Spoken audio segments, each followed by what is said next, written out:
Welcome to Hussaini Public High School. Today we are going to discuss a topic regarding the energy of a unit 1 syllabus. तो इसमें आपका जो U1 syllabus है that is the energy. Energy. What do you mean by the energy? Energy means the ability to do work. यानी कि काम करने की सलाहियत. Ability to do work is known as the energy.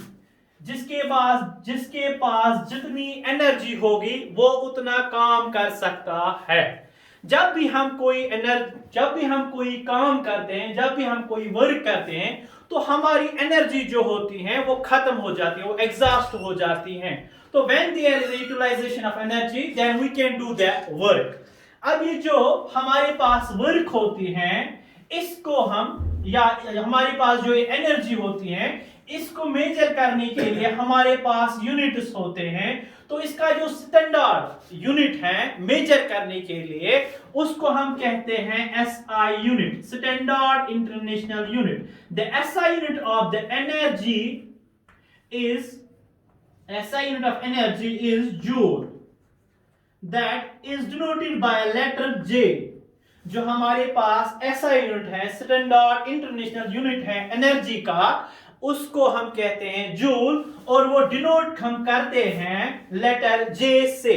अब हमारे पास ये जो यूनिट इसका है दैट इज द जूल, लेकिन इसके बावजूद भी हमारे पास सीजीएस सिस्टम में इसका और एक यूनिट हो सकता है that is known as the calorie, और इसको हम लिख सकते हैं CAL. CAL means the calorie. It is the another unit in the CGS system. CGS stands for the centimeter, and G stands for the gram, and S stands for the second. So in CGS system, the SI unit of the energy is the calorie, and there is the relation between the calorie and the joule. The relation between the calorie and the joule is that 1 calorie is equal to, एक calorie जो होती हैं वो approximately बराबर होती हैं 4.2 joules के बराबर. 1 calorie is equal to the 4.2 joules, और 1 किलो कैलोरी जो होती हैं, this 1 kilo calorie is the another unit of the energy in which we measure that this quantity of the energy, that is the kilocalorie. 1 kilocalorie बराबर होती है is equal to the 1000 joules. तो आपके syllabus में पहला ही question short answer type question होगा कि what is the relation between the calorie and the joule, या what is the relation between the kilocalorie and the joule. The relation between the calorie and the joule is that 1 calorie is equal to the 4.2 joules, and 1 kilocalorie is equal to the 1000 joules. इसके बाद हमारे पास जो और एक topic है that is known as the types of energy. हमारे पास बहुत सारे टाइप्स या फॉर्म्स के पास एनर्जी होती हैं. टाइप्स ऑफ एनर्जी या फॉर्म्स ऑफ एनर्जी. हमारे पास जो एनर्जी होती हैं बहुत सारे टाइप्स या बहुत सारे फॉर्म्स की होती हैं. तो first of all we will discuss that is the mechanical energy. Mechanical energy in our syllabus first one is the mechanical energy. What do you mean by the mechanical energy? If we will put together the mechanical energy, if we will put potential energy and the kinetic energy together, we will get the mechanical energy. तो mechanical energy जो होती है वो दो चीजों से बनी होती हैं.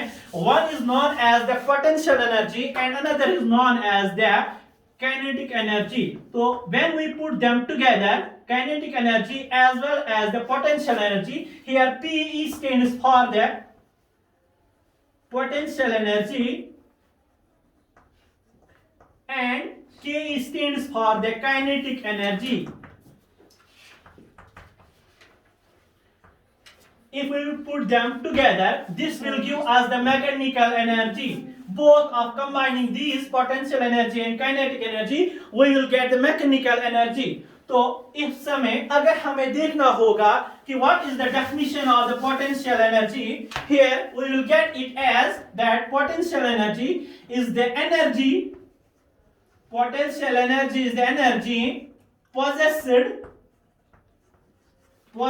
by a body due to its position or configuration or a shape. We can use both the words shape as well as the configuration. तो पोटेंशियल एनर्जी होती है, पोटेंशियल एनर्जी की जो डेफिनेशन है that it is that type of energy possessed by a body due to its position or configuration or a shape. ये वो energy होती हैं जो एक बॉडी के पास होती हैं उसकी पोजीशन की वजह से या उसकी शेप की वजह से हैं. We will get some examples regarding this, that what do you mean by that potential energy. Suppose if we have a ball on the ground or a earth, say suppose this is the earth here and here is a ball. If we are taking it from the ground up to the certain height, say for example here it is a position A and here it is a position B, we are taking it from the ground, हम इसको ground या earth से ले रहे हैं और position B पर रख रहे हैं. Here we are doing a work, यहाँ पे हम वर्क कर रहे हैं in order to displace it from here on the earth up to the position B. तो हम इसकी जो पोजीशन है वो चेंज कर रहे हैं. हम यहाँ पे जो वर्क कर रहे हैं इसको डिस्प्लेस करने के लिए A पॉइंट से B पॉइंट तक, that energy that work will be stored at the energy. लेकिन यहाँ पे इसकी पोजीशन चेंज हो रही है, जो पोजीशन की वजह से एक बॉडी में एनर्जी स्टोर हो जाती है, उसको हम कहते हैं पोटेंशियल एनर्जी. और जब अगर हम इसका और एक फॉर्म हम ले सकते हैं और अदर एग्जांपल हम इसका ले सकते हैं कि अब जो पोटेंशियल एनर्जी जिसके पास भी पोटेंशियल एनर्जी होती है उसको हम यूटिलाइज कर सकते हैं for the formation of work, या हम उसको यूज कर सकते हैं वर्क में. Suppose here if we will take a glass sheet, we are taking here a glass sheet, say for example we are taking a stone on the glass sheet. तो हम glass sheet पर क्या रख रहे हैं, stone. तो इससे stone का जो ग्लास शीट पर कोई इफेक्ट नहीं पड़ेगा. If we will are taking this stone now from a position A to the position B, now we are taking it as a position B. तो यहाँ पे अगर हमने इसको चेंज किया, पोजीशन चेंज की, हमने इसको B पोजीशन पर रखा, अगर हम इसको B पोजीशन से अब छोड़ेंगे upon this glass sheet, this will break the glass sheet. अब ये ग्लास शीट जो है ये ब्रेक हो जाएगा. क्यों ब्रेक हो जाएगा? क्योंकि इस स्टोन के पास अब एक्यूअर इसने जज्ब किए हैं, इसके पास आ गई है energy that due to the change in a position. जो चेंज पोजीशन चेंज की होने की वजह से एक बॉडी में एनर्जी स्टोर हो जाती है, उसको हम कहते हैं पोटेंशियल एनर्जी. अब ये पोटेंशियल एनर्जी वर्क करेगी, ये क्या काम करेगी, इस शीशे को ब्रेक करेगी. This is the one example regarding the potential energy. Then we have another type of energy, that is the kinetic energy. ये जो पोटेंशियल एनर्जी है इसके रिगार्डिंग हमारे पास एक फॉर्मूला है, that formula is equal to mgh. इसको भी आप कॉपी पर नोट कर सकते हो, ये आप इंशाल्लाह नेक्स्ट ईयर पढ़ेंगे अपने साइंस बुक में. तो now we have another topic that is the kinetic energy. Kinetic energy we are denoting it as by KE. KE stands for the kinetic energy. जो इसकी फॉर्मूला है that kinetic energy will be equal to the 1/2 mv square.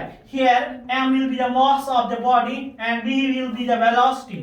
Here m is the mass of a body or mass of an object and here v is the velocity.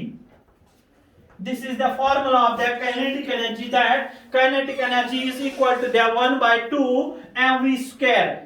और जो potential energy होती है वो बराबर होती हैं mgh, where m is the mass of a body and g is the acceleration due to gravity and h is the height, या h is the distance, h is the change in a position which we are doing here. So after that, here if we will put them both kinetic energy as well as potential energy together, we will get a mechanical energy. After that, we have another type of energy that is known as a chemical energy.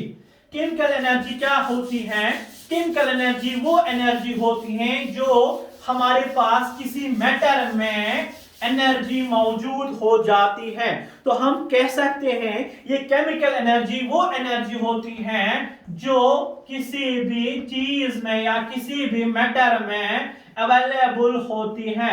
से for example हमारे पास fossils होते हैं या हमारे पास fuels होते हैं। इस fuels में जो कंपोनेंट्स होते हैं उनमें केमिकल्स हो केमिकल कंपोनेंट्स होती हैं। तो उनकी वजह से जब हम फॉसिल को या जब हम फ्यूल्स को बर्न करते हैं then we will get a chemical energy. या हमारे पास एक्सप्लोसिव्स होते हैं, एक्सप्लोसिव्स में भी केमिकल एनर्जी होती है। या हमारे पास जो बैटरीज की एक मेन एग्जांपल है बैटरीज। तो बैटरी में क्या हो जाता है, बैटरीज में क्या हो जाता है, उनमें केमिकल एनर्जी या केमिकल स्टोर होते हैं। By the help of that chemicals we can them convert them into the electrical energy. तो वहां पे केमिकल एनर्जी चेंज हो जाती है, chemical energy change into the electrical energy. Chemical energy change हो जाती है इनटू द इलेक्ट्रिकल एनर्जी। अब ये जो केमिकल एनर्जी होती हैं ये हम कैसे है उसमें ये हम कब देखेंगे? When there takes place a chemical reaction, जब भी कभी केमिकल रिएक्शंस हो जाती हैं, केमिकल रिएक्शंस हो जाती हैं तो वहां से chemical energy, when there is a reaction between the chemicals known as the chemical reaction, तो वहां से केमिकल एनर्जी निकलती है। से फॉर एग्जांपल केमिकल रिएक्शन हम किसको कहते हैं? when there is a combination of the reactants, जब रिएक्टेंट्स मिल जाते हैं या दो से ज्यादा कंपोनेंट्स आपस में मिल जाएंगे उनको हम कहते हैं रिएक्टेंट्स और वो बनाएंगे प्रोडक्टेंट्स, वो बनाएंगे प्रोडक्टेंट्स। से for example here A plus B will give us the C, here A and B will known as the reactants। तो इस साइड को हम कहते हैं रिएक्टेंट्स और इस वाले साइड को हम कहते हैं प्रोडक्टेंट्स। जब रिएक्टेंट्स मिल जाते हैं तो वो नया कंपाउंड वहां पे बनाते हैं, उस वाले कंपाउंड को हम कहते हैं प्रोडक्टेंट्स। तो when there is a combination of the reactants, जब भी रिएक्टेंट्स कंबाइन हो जाते हैं उनका नेचर डिफरेंट होता है और वो बनाते हैं प्रोडक्टेंट्स। That is enough for today. Have a nice day. Thank you. Keep watching.